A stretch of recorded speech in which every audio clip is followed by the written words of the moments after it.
Well, good evening. Welcome to Bloomington on a Friday night.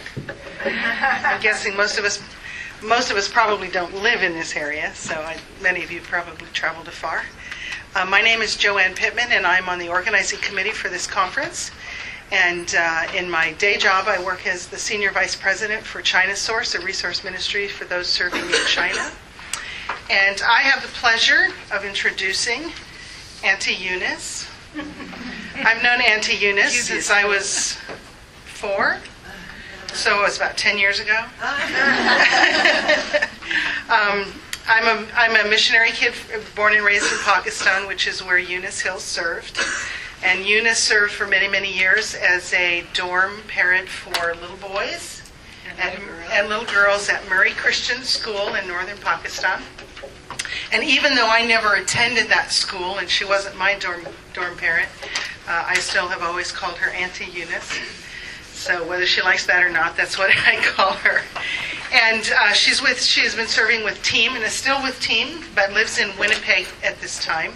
She retired from Pakistan a number of years ago, now lives in Winnipeg, and has a unique ministry now, traveling around the world and visiting her kids.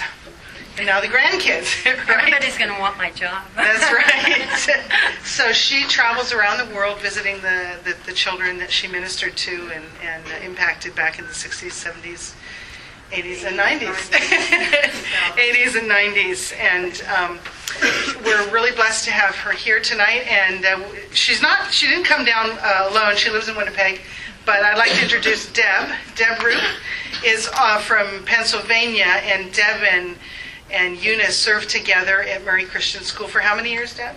We were together for 30 years. For 30 years. So kind of frickin' frack here. So we got probably within about 2 minutes we're going to have Deb up here and joining this conversation too. So, but both of them together have had a phenomenal ministry to missionary kids, to the TCKs, and they've got some stories. And hopefully, as a result of tonight, will encourage your hearts to think about not just your children going overseas, but maybe you're working with families that are taking their kids overseas, and what's that going to look like. So we're going to do this as an interview style tonight. I'm going to ask her some questions. I'd like to keep it very informal. So if in the course of our conversation you have a question that you would like to ask, just wave at me. Or if you have a comment that you would like to make, that you maybe an answer to one of the questions that I'm posing to Eunice, and you've got an answer or some insight that would be helpful for all of us, I'm going to allow for that as well. But before we get started, Auntie Eunice, shall we pray? Lord, I thank you for this time together and a chance for us to consider your heart for the kids that are serving overseas with their parents. And many of them, they find themselves in places that they wouldn't choose, but they're there because that's where Mom and Dad are. And we just thank you so much for Eunice and her ministry to them, and for Deb as well, and for all that you have done through them. And I pray that as a result of this evening's session, that we will be encouraged and we will be joyful at what you are doing in and among the children that you have called in maybe a roundabout way to serve you overseas. In Jesus' name, amen. Let me start out by asking, how many in here are TCKs or MKs themselves? Okay, a fair number. How many of you have served overseas in some sort of missions or cross-cultural worker capacity? And then how many of you would be from representing churches that are sent? You're here as a sender. Okay. Good. Did I miss any other? Did I miss a category? I think we might be parents of TCKs. Okay, parents of TCKs. Yeah, you got parents of kids overseas. Okay, let me just open quick with a question to the audience. What are some stereotypes that you have of MKs, of missionary kids? Maybe you don't have them because you're savvier than everybody else. But what are some of the common stereotypes of MKs? Questions you've had directed to you or comments? What? MKs are Behind in education. Behind in education, okay. Even though I know that's not true. No, but that's interesting. No, that's interesting. Yeah, what are the stereotypes, whether they're true or not? Yeah. Yeah. Always assumed boarding school. Always assumed. Okay. Mm-hmm. Yeah, I get that. Always assume that an MK is going to boarding school. And probably that it's negative, right? Yes. Can you hear us without this? If we just put this down, can you hear us? Do you think we can talk this way, or would some people find it hard if we're speaking without the mic? Okay, put your hand up It's if you what's want being us to recorded use the here. mic. Yes. You need the mic? All right, we'll just talk loud. Yeah. Can you hear okay? Okay. If not, we'll use it. Yeah. Any other stereotypes? They don't adjust well. Okay. Sort of culturally out of step, yeah. MKs struggles with their identity. Yes, I'm wondering if any of you church people met them sort of in college and thought they were a little strange, didn't fit in very well, because you found them at a very focused point in their life in the middle of transition. That sometimes I get those comments too. The opposite sometimes too. The expectation, especially on younger MKs when they're kids, that all the Bible verses, Oh, yes. everything about Scripture, And that's a lot of pressure, yes. Yeah. And I've heard that all MKs are brilliant. So it's very interesting. I like that one. Yeah. Joanna's a recent point. So what, Eunice, what's your response to some of these stereotypes? Would you like to use this? Okay. Okay. Yeah. Okay. Yeah. You use it Well, all yellow. I can remember being at Wheaton College with Cliff Schimmel, and he had a classroom of people he was trying to teach directly about MKs, and working with MKs, often teachers going out. And he said that one of the difficult things was that so many thought they were going out to teach brilliant children that they weren't prepared for learning disabilities and some of the problems they would find on the field. Because obviously, MKs are taken from a very normal group of our churches, except that they're probably blessed in an exceptional way by parents and families that mean that they do produce very, very well. Certainly, as I look back over some 50 years, our kids have done amazingly well. Yeah. But that doesn't mean that there aren't problems in schools. And as I said before, the ones that often think they're sort of misfits and don't do well, are ones that got to know them in college in their first couple of years at home. And those MKs would say themselves they were a bit strange then too. And all of us coming home about the first year feel the same way about ourselves. So transition is a hard thing. Yeah. Eunice, can you tell us a little bit about your story and what you've learned about trusting God for MKs? Okay, yeah. I started to Pakistan in 1963 on a student program. It was the first time that Westmont College was having their student missionary Peace Corps program, and they sent me to Pakistan to work with missionaries' kids. Now this was exciting, but it was even over than exciting. Because when I applied to Westmont, I said I wanted to work with missionaries' kids, and here the first year was an opportunity to go abroad and actually do it. My parents had died when I was 12 and 13. Dad at 12 and mother at 13. And I ended up in a boarding school, a Christian boarding school in Canada at 14. So I was in a school with a lot of MKs, and it was during the era when there weren't as many schools abroad, and so parents went away for 4 or 5 years and left children in other institutions under other people that maybe they didn't even know. And so I got to know some of the elementary children there, and I was classmates with other kids. And I just enjoyed them. I never thought of them as being that much different, except the elementary kids. I couldn't believe that they could go that long without seeing their parents. I was talking to a missionary about what they needed in their country, nurses or teachers. I was about 16. That was my broad career choice. And he said, we desperately need teachers for MKs so we can have schools on the field. And I thought, that really makes sense. And all of a sudden it clicked about these kids. And I started asking God if he would let me work with missionaries' kids at 16.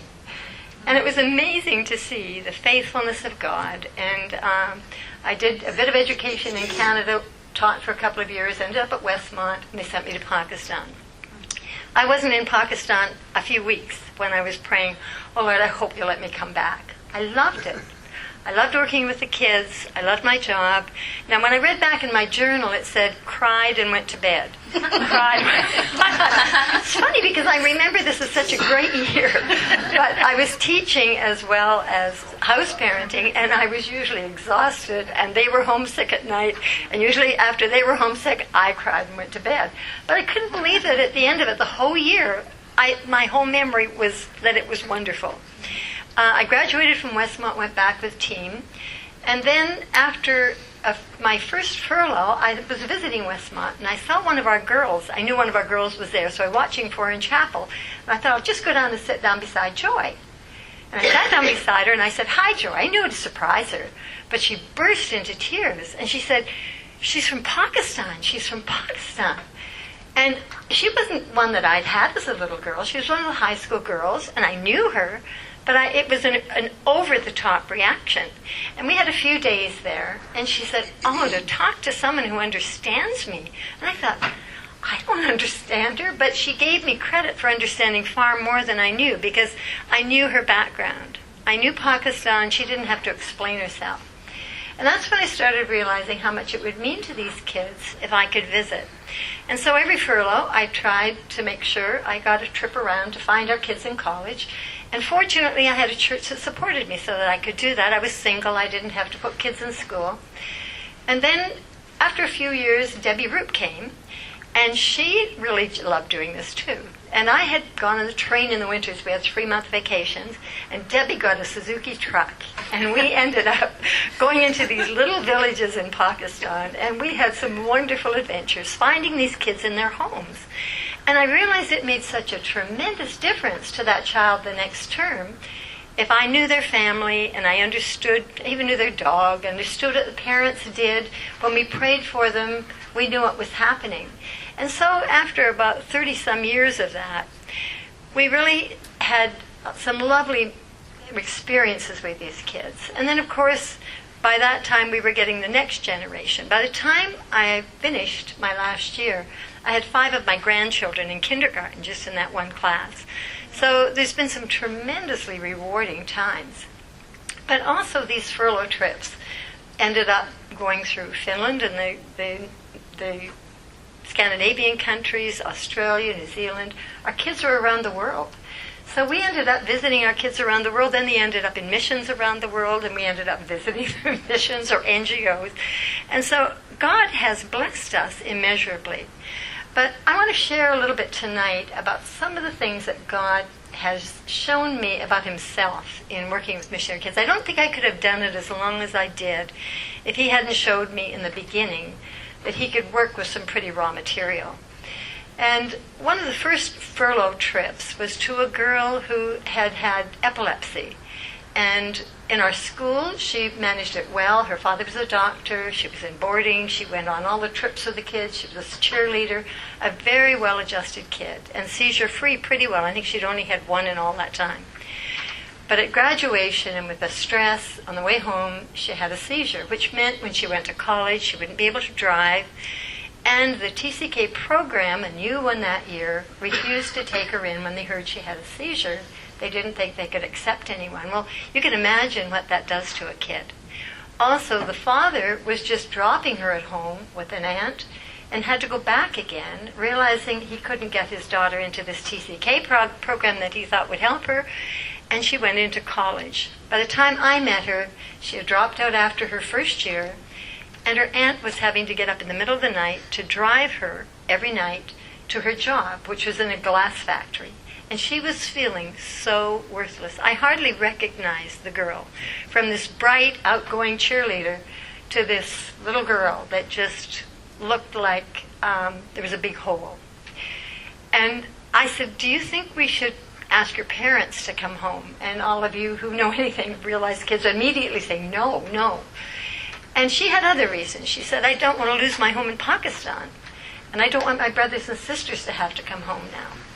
We talked and we prayed, and if ever I felt inadequate, I'm not a counselor, I just knew I saw something that just should never be happening. And I cried. I read Psalm 27. Oh, sorry.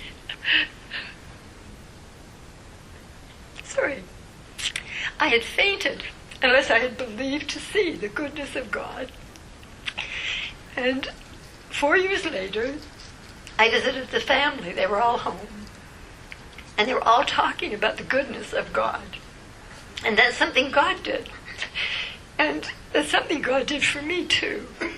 Because we've seen a lot of kids going through times that are hard. And I use the picture with my kids when Deb and I moved down away from the school. We had a house for the last 5 years facing the school. And we planted some beautiful bougainvilleas. And we were just so excited. Up in the mountains, we couldn't grow them. So we thought this was fun. They went over our wall. Well, all the flowers fell off, and the leaves fell off, and we had dry sticks. And we were really sort of a little sad because we picked out good plants. Well, within a few months, all of a sudden, they took life, and they were over the wall with beautiful red flowers. And you know, I talk to our kids often in transition with that illustration. I said, you know, there's times in life where you're going to go through periods where you're going to feel all the leaves are off and all the flowers are off, and you can hardly see the life. And that really describes some of our kids in transition. But God does things for a purpose. If we'd left those bougainvillea in the flower pots, they would have stayed there. But to have our beautiful, lush yard covered with the bougainvilleas, they had to be transplanted.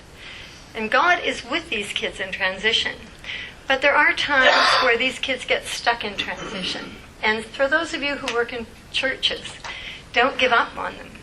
Realize that God doesn't give up on these kids. And I think one of the things that God showed me too about not giving up and praying for our missionary kids was just a year or two ago.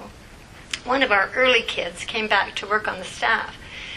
And he married a Scottish girl, and they went into a great career together as Christians. They'd taken special Christian training. They were going to be witnesses. And then all of a sudden another woman came into his life. He left his wife, 2 children in another country. And it was really a horrible story. And she did a very good job of raising those children, and faithful Christian woman. And he was back and forth into their life between other women. And he was from my church and my mission. And I was angry with him. And I can't even say I prayed regularly for him. I did pray for him, but I was angry. And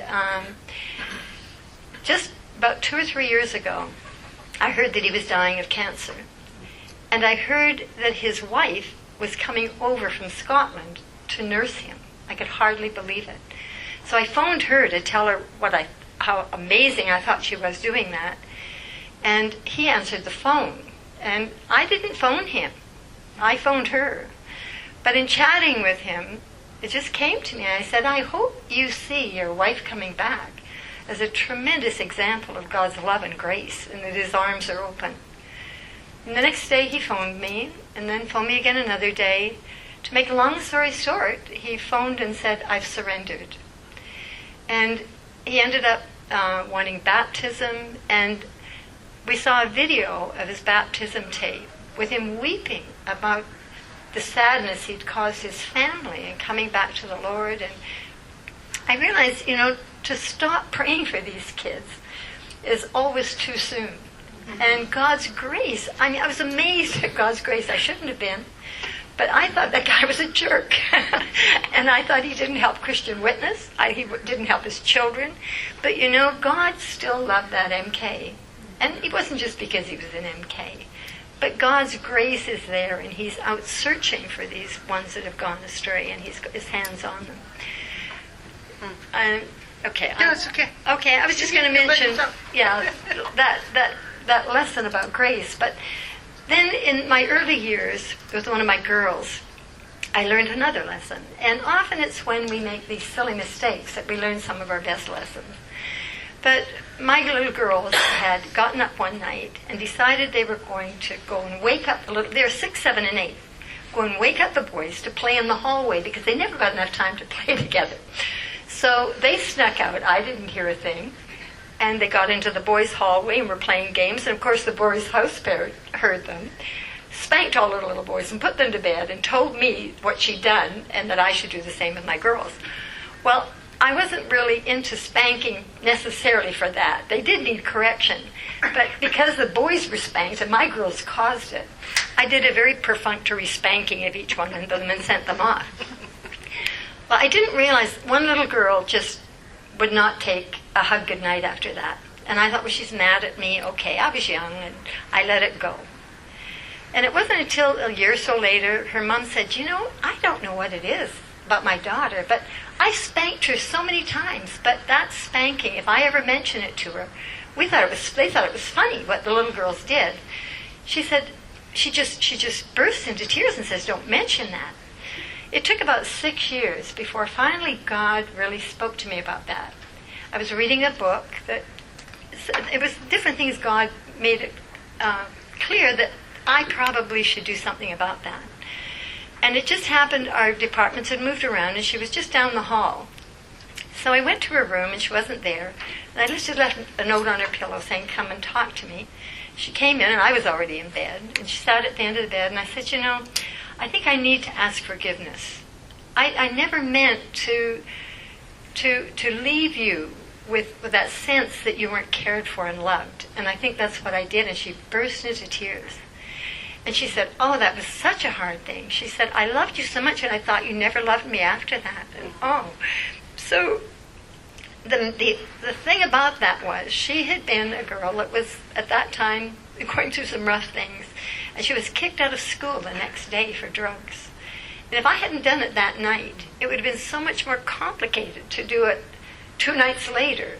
But to do it that night and to have that restoration and for God to take that, it just made me aware that when we're working with anyone, with one another, we need to be sensitive to the kind of things we do, and when we're not sensitive the first time, pray that God will remind us again. But then I thought, too, how gracious of the Lord. Probably there were other kids that I'd done that to. But God reminded me about the one I could do something about. And she was still nearby, and I could still ask her forgiveness. And Deb and I both have found that asking kids forgiveness is a very powerful thing. I should get her up to tell a story about one of our trips where one of the boys said, a married couple, she was definitely coming to the reunion, but she said, I don't think my husband will. And all of a sudden, Deb thought, you know, I think that we didn't have a very good relationship because I was always having to tell him to go home. And she had the senior girls, and the boys would come over to see the girls, and to get her girls in at night, she had to get the boys to go home. But she decided to phone him, and she had to say, you know, I can't apologize for what I did, but I'd like to apologize if I made it sound like I didn't care for you and didn't like you. And I'm just sorry for that. Well, he came to the reunion, and he was Debbie, Debbie, Debbie all night long. He'd grab her in the shoulders and Deb, Deb, Deb. And we just had another reunion in Toronto. That was Phoenix, Toronto. There he was again. He was with us, excited to see Debbie again. And just those little things to move in, realizing where we've made it. She couldn't say, sorry, I sent you home. He needed to go home. But if we can apologize for what we can do, for even doing it the wrong way, often it makes such a difference in a child's life. So I think that's part of soul care, isn't it? As people treat us that way, and we realize that we're people that also are in need, I think God blesses that and uses that with children. That's good. I'm going to ask you a question, Deb. This one is to you too. So after she answers, I'm going to let you come up and ask. What is one of the most important things that you would like this group of people, whether they're MKs themselves or parents or they're senders saying, how do I want to take care of my family? What is one of the most important things you want these people to know about MKs, about missionary kids or TCKs, or we'll talk about that later? It's just to say, you know what? Let me tell you this about MKs. I'm going to ask you, and then Deb, I want your answer to this question too, okay? So you can be thinking and then come on. I was going to use Deb's answer, so I'll just tell you what her answer is better. I would say if you were going to work with MKs in any way, you're going to find it one of the most rewarding jobs you could ever find, because God's at work in their life and the potential is amazing. their background for languages, for culture. I remember working with David Pollock, and he said they're the culture brokers of the next generation, and we certainly see that. We'll tell you later some of the things our kids do, but I think Debbie's answer is better, so I'm going to... Come on up, Deb. Well, I have a loud mouth, so I think that the thing that I had said when Eunice and I were talking over this session is that I see them as uniquely situated, uniquely gifted for the kind of world that we, some of us with the gray hair, are a little bit confused by. This new global kind of world. It's local and it's global. And these people are, as Eunice said, quoted from Dave, is that they are the culture brokers.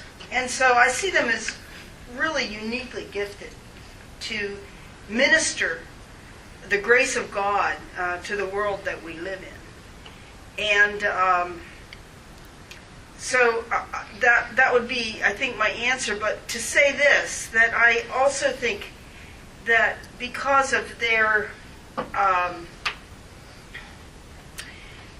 many of them, most of them, have gone through a trauma that many of us didn't go through when we were teenagers, but went through maybe if we went overseas in our 20s, 30s, or maybe moved from one city to another. But they've gone through trauma at early age of relocation. And it has probably affected them in ways that really is in a way that is core for good and the glory of God, but also a place that Satan can get a handle on.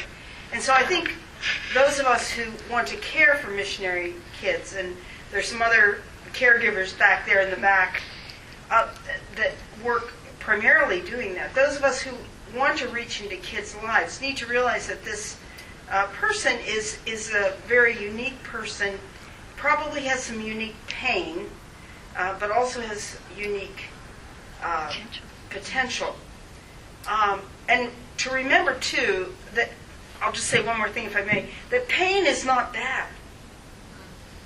If we can turn people's suffering to taking from the Lord Jesus and some of the things that Scott was sharing about, to really realizing that this pain can throw us into the arms of Jesus. And if that happens to a kid, and they learn that young, what kind of person is that going to be? I'm going to throw a question at you that wasn't on the email.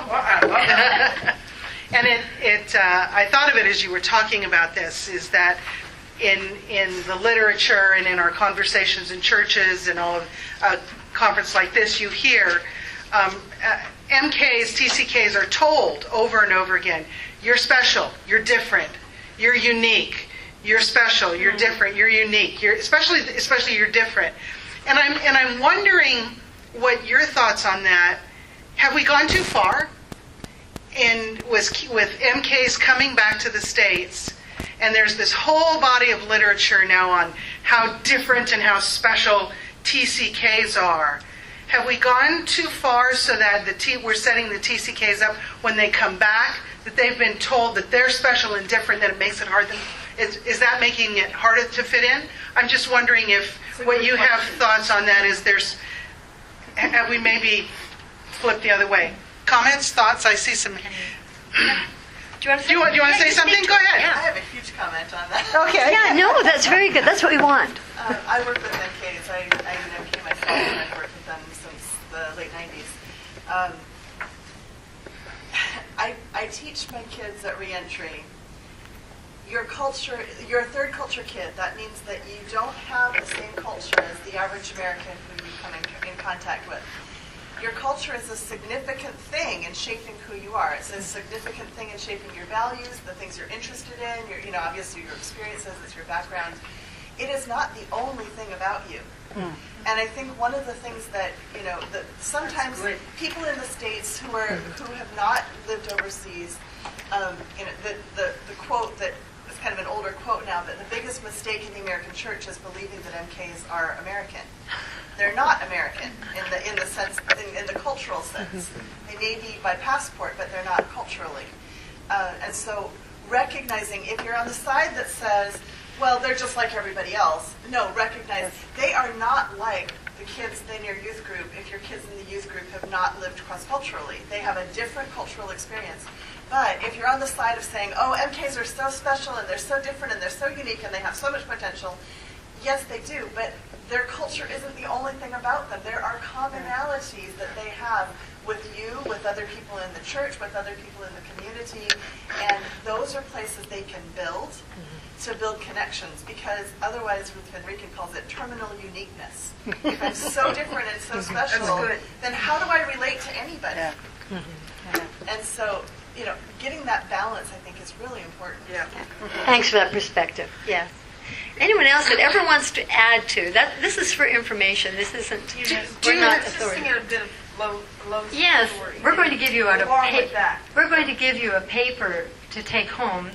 We just visited one of our kids who's been through a lot, and probably even as a teenager, we would have said she had more issues than a lot of kids. She was both in Pakistan and Afghanistan, went through a lot, but also just in herself as a person, some difficult things. When she came home, she went back and forth in her relationship with the church and with her relationship with God, very confused. Most of our kids have a hard time relating to the American church. That's part of that cultural thing, values. But she also was given to sort of a perfection then. She wanted to do everything right. And then she realized she couldn't do everything right. So then she went into rebellion. And so she went back and forth from rebellion to trying so hard. And then she met a Muslim couple. Someone introduced her to just a lovely young Muslim couple. And they were so warm, and they reminded her of home. And she said there was such a pull to Islam that she was very, very tempted during that time to become a Muslim. And yet she wanted to be a missionary. She was so confused, and we can identify with that. But the sad thing is we have had 3 kids lately marry Muslims. And so to hear that from her was very meaningful to us. And to realize this tremendous confusion that kids can have in entering and almost giving up on American culture and going for the cultural part of Islam. But there again, we're not stopping to pray for them, pray for their husbands too. But these are very hard things sometimes for kids, those identity things. Who am I? How do I function here? Yeah. Deb, you want to comment? Yeah. I just was thinking, though, one of the things that she mentioned, and there's a letter here, but is that was what you're Heidi, right? What Heidi was mentioning is that she had to come to reconcile her part of being an American. She had to, and it was through the Lord really helping her sort of not get rid of that terminal, what do you call it? Uniqueness. And reconciling herself to being an American. That, at least that part of her was that was part of her freedom. And it was very interesting how she worded it. Yeah, she's written it up, so you can take it. But it gives you a picture of what some of these kids go through in trying to figure out just who they are and struggles. God loves Americans too, right? Do you have a comment? I was just wondering, a question. I'm hearing a lot of, I know we used to do a lot of boarding school. What's the now, how many boarding schools are there still in the mission field? Is that real common? In my life it wasn't, in my experience in missions, but I'm just wondering, is it still predominant in a lot of places, or has that changed? And what do third culture kids look like that are growing up with their family on the field, not separated? And what are their unique problems? That is interesting, and probably we'll see it years from now because we're still visiting our kids from the boarding school. But even before I left, we stopped taking the younger children, mainly because of security issues in Pakistan. It was just too insecure for little children to be away from their family. It put a lot of stress on them. But yeah, to take children at 6, 7, and 8 into boarding, I mean, I've often thought, how can I stand here and admit it? And I've apologized to kids for different things, but it's amazing the warmth that we still have and the amazing parents that manage to link with those children and still let them know they were loved. It took a lot of extra work on their part, and I'm not saying that every child would say that was wonderful. That's not what I'm saying. I'm saying that God did something with that is amazing. But no, I think probably our school in Pakistan went from about 180 to probably 45 now. And most of those are Korean kids because the Koreans do better in the Asian framework in Pakistan now with security issues. They don't stand out like Americans and Canadians do. But more parents are homeschooling, you're right. And it will be interesting. And those of you who have more on that as far as homeschooling, kids coming home, do you think it's a lot easier for them? There's different issues with different things, but I think developmentally what we know now, and it took us a whole generation or so, really longer than it should have, 2 generations really, to learn that it's a bad idea to send small children into boarding situations unless there's absolutely no other alternative. Very few, if any, boarding schools now accept elementary students for boarding. Typically they don't accept them until they're at least junior high, and I was talking with a dorm parent at DeLotte last year, and she said, we discourage them coming until high school unless they have an older sibling already there. They've switched a lot of things to make it more conducive. They have family-style dorms where they're with their siblings. But I think, we finally have learned the cost of doing that, and there have been a lot of changes made. There are a lot of other alternatives, but yeah. And I think another interesting issue, when I grew up as an MK in Pakistan, American culture was very distant, and we didn't have much way to interact. Although I went to an American school, it was a State Department school, so my classmates, a lot of them were Americans, and we had a lot of the cultural things in our school, the sports and stuff, but we didn't have access to American television, we didn't have access to American pop culture. Once in a while we would get a little morsel and kind of like, like that.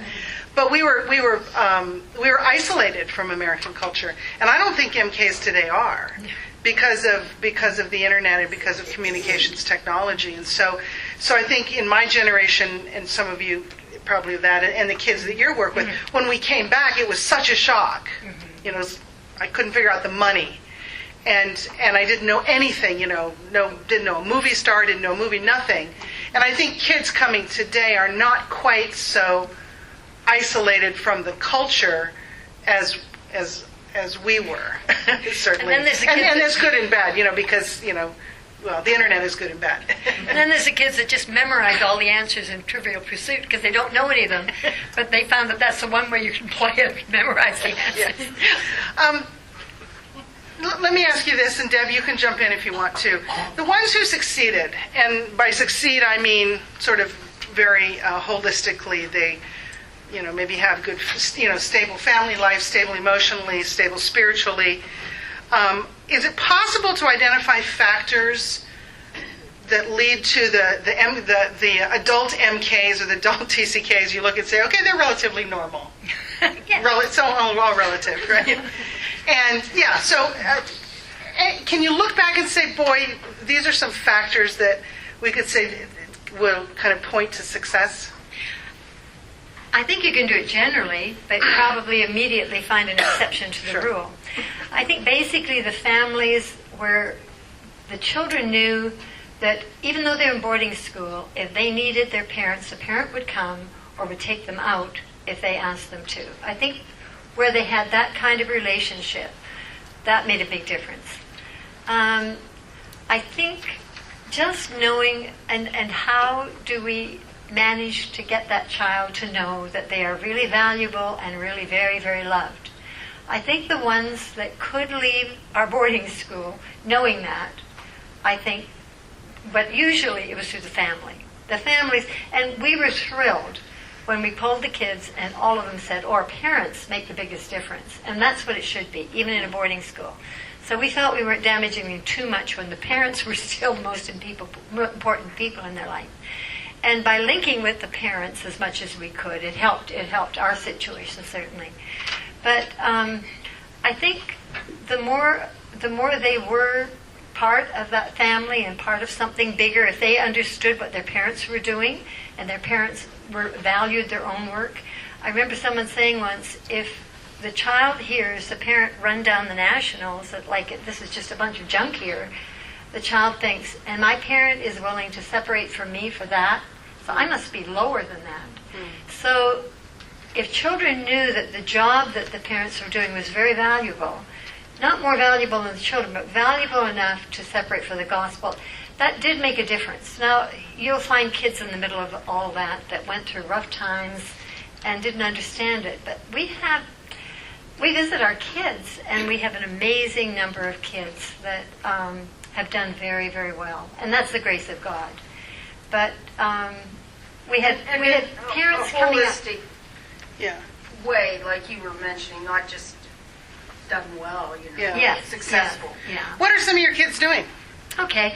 Tell We us. just visited a young mom in Los Angeles area. She was a gifted teacher, but when her children were born, she realized she had one with needs. And so she dropped out of teaching, and she's a homeschooler. And her husband, they were living on one income in the LA area. That's a sacrifice. But her children are developing beautifully. She's a lovely mom, a satisfied person, and that's one person I would consider we consider those very successful. We could say we have 3 right on the mall in Washington. One is in charge. One is at the International Institute for Peace, the director for Pakistan and Afghanistan. Very well suited to his job and listened to because of his cultural expertise. He's lived in Afghanistan and Pakistan for years now too. 2 in the State Department, and one in Washington on the the Afghan desk. Kids who have been ambassadors in the diplomatic corps, missionaries, a surgeon in our hospital, and his son is now studying surgery, hoping to go. He's already been out there short term, and I think he'd like to replace his father, which is amazing. Pakistan, that's the northern area where there's a lot of insurgency and risk, but their heart is there. And many kids who've been back to Pakistan and Afghanistan, we have kids who are missionaries around the world, I think on every continent but Antarctica. We just visited Pasadena. The director of the Pasadena Conservatory is one of our kids. They've succeeded in many, many areas. And that doesn't mean every kid has succeeded like that. We would be the first ones to say there are ones who are struggling, and there's ones that we had a very, handled too many issues. We let too many pressures come on them. And probably one of some of our most difficult were ones that were adopted from Pakistan by missionaries and then put in boarding, and sometimes had a different language as well. So the child came into boarding and a learning disability with that. So we had one child who had learning disabilities. He was a Pakistani child, spoke German, and his parents were from Germany, went back and forth from Germany. But I think we lost him. And I still pray for him. And so there were things that we didn't know 50 years ago that we know now. And so in doing that, we allowed really some terrible pressures on some children. And God isn't finished with them yet. I believe that. Does anybody have a question you'd like to ask of either Eunice or Deb? How would we best help missionary kids now? Like we have missionaries from our church whose kids are really struggling. They're struggling with depression. They're struggling with walking away from their faith. There's all kinds of things. How do we as a church support them or help them or reach out to them?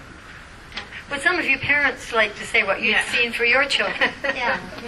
Can you stand up so everybody on this side of the room can hear? Thank you. Yeah, I'm Kathy Peterson. We were in Venezuela for 12 years, and I have 3 adult children that we had on the field, and so they're adjusting very well. And I think something that helped was we took them back to the field on a short-term mission with their friends from the church once or twice, so that they got to see their culture with their friends from America. So that was just one thing that I just want to say to my husband. Actually did his master's thesis on TCKs. And like any culture, there are a lot of positives and there are also negatives. So just, I think, acknowledging them with your child that, this is part of who you are, the plus and the minus. And just like every culture, we have to embrace the pluses and the minuses and then, go forward. Let's not just get stuck in our minuses and feel, so bad about it. But we can move through them, So I think including the youth group and then even Dan Jermo, who welcomed us tonight, when he came back from Africa a year ago, we happened to have a mission conference, and I made sure that I let his daughters do some of the presentation in the church with the children. So they were presenting their culture, they got to talk about their country, and so incorporating them, if you can, in the church program to bring their culture into the church.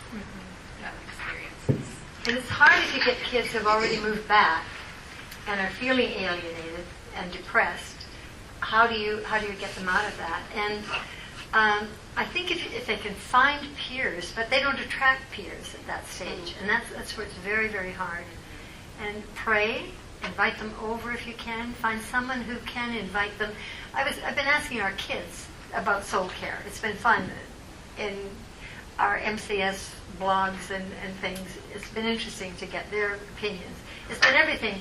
One of the girls said memory work was my best member care.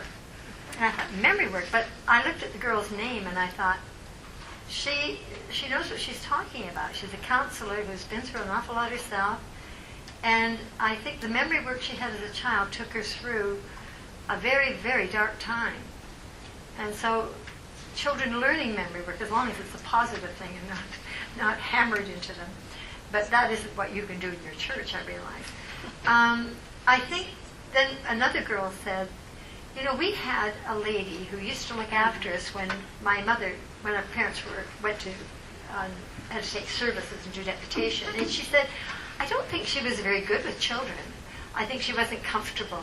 But she always worked at finding some place that we'd like to go. And we did something that was special. And we knew that lady cared for us. And I think if kids can register that you care for them, and it's going to be different with every child. So that's why I'd say pray. Pray that God will pray with the parents and let them know how you care about their children. And realize that they have the leaves and flowers off now, but that isn't who they are. And when I see these kids who are blooming in Pakistan and see them in transition, I just long for someone to have seen them earlier and have that bottom line. So those of you who are in churches that can just believe God for that child that's there, that He's created. Yes. Yeah, I was just going to say that I am a care person from on our mission team from our church, and I just have to share a little story about a family who are in Botswana, and they have to. It's okay. Am I loud enough? I think you're trying to record it too. And No, the recorder is here. Okay. It's fine. I just they have 2 little boys, and what I do is I write letters to our missionaries, who I think we have 17 families that our church is supporting.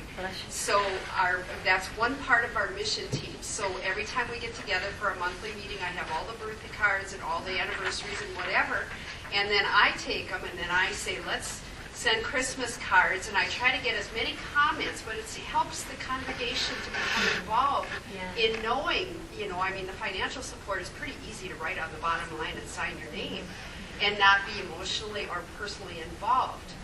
But the amount of times that I have gotten comments from the missionary family saying, thank you. It's not about me. This little boy came home. He was born on the field. And at this point, he was 5 years old.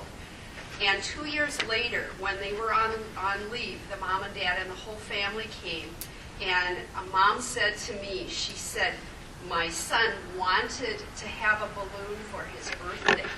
Well, when I send birthday cards or Christmas cards, I might put pine needles in at Christmas time to give them that scent of Minnesota, or tinsel, or, what can you send in a card? For some reason, I sent 5 balloons. So I had to pay an extra, postage stamp, which is $1.05, I mean, what do we do with $1.05?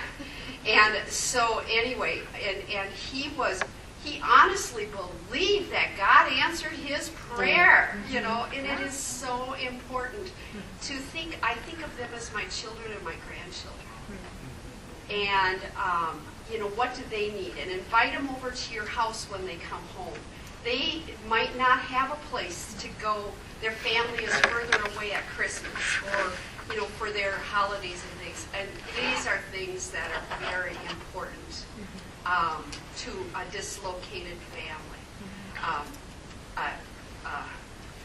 Aunt and uncle of mine who were in Nigeria for 30-some years, their little son Joel, they had 4 children, and he's pulling on his mom's skirt, and he's going, when are we going home? I was 11 years old at the time, and I'm like, you are home. Nigeria was home. To think, yeah. Yeah. I raised 5 kids in Nigeria. But one thing that I did that was helpful to our kids to transfer back here to the States on furlough was to write ahead of time to our church where I knew we were going to be, and with a family that I knew had kids my age, their age, I'm sorry, so that those children could start writing to my kids ahead of time, so that when they went to that church, at least they knew one person. So that kind of helped the transition. That was Great. You have to be proactive. Is there something? I'm going to ask a question, then you make your comment. Yeah. But here's the next question. Are there things that churches, in preparing to receive missionary kids coming off the field, either for a furlough or maybe they're coming home from college, what are things that churches should not do? I can tell you one thing churches should not do. Okay. One of our boys was very, very bitter about a church that the support had gone down for the parents, and so the father took a construction job to help the parents with their funds, and so the church dropped the support while they were home, thinking that if he's working, they don't need it. And that son read that as such a devaluing of what his parents did. He was very, very bitter. So the way you treat the family really affects that child. If the church lets them know that they think their work is important and they value it, that helps the child for what they're going through. They see their parents in that role. That's very important, the way. Deb, do you have an answer for that question? I just want to share a little bit of Yeah. that because I just transitioned a year ago, more than a year ago, and I'm a MK mom of 4. Yeah, and before that I can attest to what Marty said about the balloons and cards. Yeah. And that's, my kids loves that. We're Milka Dura, she's the member care here for MKs, and they appreciate that when they receive it. On their birthday, they're looking forward to that. So when we came home and I told them, right, you're not MK anymore because we're coming home, transition back here. So my 2 youngest daughter, so there's no more cards, there's no more balloons. and also it's about, what were we talking about again? Finding a friend in the family. Yeah, and coming home. My when we transition here, of course we have to start everything from scratch. We don't have anything. And the church, Bethany Church, the whole church provided for kitchen stuff and provided clothes or toys for my kids. And my youngest daughter said, I can see how God's provided. Yeah. Even when look. So when missionaries come home, missionary guests, and the church member is so welcoming, and they can see that sometimes you think as a missionary, you come home and maybe God will stop, sir, And they see their young ones. Guys. Yeah. Yeah, thank you. Yeah, it's a lovely thank you. Yeah. Yeah. Deb, And did you it's have a true, question? What the church does What you really shouldn't do? reflects the love of God, and children, do you have an that's answer? how they read it. Do you have an answer, Deb? Hand her that thing. Not an answer, Oh, but just a comment that goes along. Can you with it. stand? I think the more we build into the whole family, too, the better. And showing the importance of that family, and I always feel that I started out with MK Care, and now in my organization I'm working more with member care generally and family care, and I just feel that the more we can build into that family and bless them as a unit, as a family, the more we Some lady came and brought all my kids to the circus. She just Wow. walked in and she says, I want to pay for all your kids to go to the circus. Let's go. And I just looked at her and that was a huge gift. Yeah. And sometimes linking, if you can possibly link them up with a peer. That peer is the best person to interpret the American culture. Children do it naturally. But if it's left out just to the school or what happens, often they pick up their peers will be the fringe kids that don't have friends. They'll latch on. And so the kids are learning the wrong things rather than really how to get into the core of the group. And usually you want your kids to take on the fragile kids, and that's fine. But in transition, they really need to know a normal kid and how to relate normally.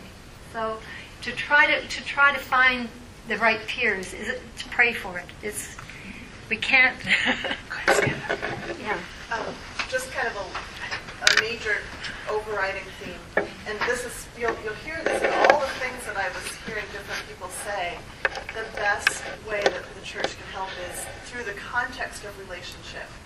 I see, one of the mistakes people make is they try to step in and start doing all this stuff for kids when they don't have a relationship. It doesn't matter if you send a card. If they're 18 years old and they're having trouble and they don't have a clue who you are at that point. So, ideally, you're building those relationships when the kids are younger, when they're excited to get those cards and the balloons and but if you haven't built the relationship, start building it with, spending time together, asking questions, doing a lot of listening, caring. I actually have 2 sessions tomorrow, one on prodigal MKs and one on wounded MKs, and soul care for both of those groups. But the context of relationship is huge for churches, and I think we sometimes tend to want to do this on a program basis rather than a personal. That's the American way. Yeah. You have a What problem? program can we institute to help MKs versus how do we invest in you personally, one-to-one, me and you? Very good. Yes. Just another comment. Another thing that was helpful for me with our children on the field, we did ministry together. We had the puppet team. We had visiting, the poor and giving food or whatever we did, ministering. And then when we came home, we tried to incorporate them in ministry. And I think with anybody that's depressed, to get them outside of themselves and start serving and seeing they have value and worth in doing things. So we stayed overnight at the shelter, and we just got involved. And I just think that's really healthy to do with your children, and bring a couple families along with you and serve in some way. So everybody can't take a team overseas. I understand that, but you can serve here in America. There are a lot of avenues. Eunice, we have 1 minute, 2 minutes. Do you have any final words of wisdom for this group as they seek to minister and help and take care of the souls of missionary kids? I would say bless you. And as God blesses you, you will bless the ones around you. And I'm glad that you're here. It means that you're interested. And I think what we heard tonight about soul care, we need it too. And the more you're taking from the Lord, the more you have to overflow, the more naturally it will work in your church and with one another. And it really is about making friends, isn't it? Yeah. So, bless you. I'm just thankful for each one of you. Yeah. We couldn't be more blessed. Deb and I know just in seeing the way God has blessed us with MKs. And I think you were going to say something, and I missed you, Well, Grace. this goes into another subject. Maybe it'll be dealt with in another session. There's 2 more TCK sessions, Yeah, aren't there? maybe You're leading mention one? it. Well, yeah. My You're leading question both, okay. Yeah. is, when the MKs grow up and they marry somebody back in their home country who is not an MK, what are the adjustments and how do those marriages? Things like that. Are you going to cover that a little bit? Not necessarily, but we can talk. I remember Dave Pollock used to say that often these missionary kids see someone with roots, 8 siblings, and they've always been in the same town, and they think, oh, wonderful, and they marry into that family thinking, I've got roots. And then they realize they really just wanted a base to fly from. And they've got someone who has roots, and then it's a problem. So there are many different... the books, we've got some books that we've suggested here. That TCK Experience by Dave Pollock and Ruth Van Rinken covers a lot of those areas about intermarriage and identity. You'll find the things very, very valuable. It's a great book. Mention And- Marilyn. And pardon? Marilyn's blog. And Marilyn, one of our kids has just written a book called Between Worlds. She also has a great blog connecting Communicating across boundaries. across boundaries. And we have some links on there. We were going to open all these links for you and copy them. We did one and it was 5 pages. So we've just given you the list of links. But there is a link. There's the 2 books on there, and there's the links coming from our kids continue to help us. This is her reading. And these handouts are on the table in the front, so if Yeah. you'd like to grab them, you can do that on your way out. We are done. Thank you so much for coming. Thank you to Eunice and to Deb and to all of you. Thank you. And if you're interested in the subject, that Heidi has 2 more sessions on TCK, so go hear her. Thank you. Thank you. There's lots more we could have said. Oh, yes.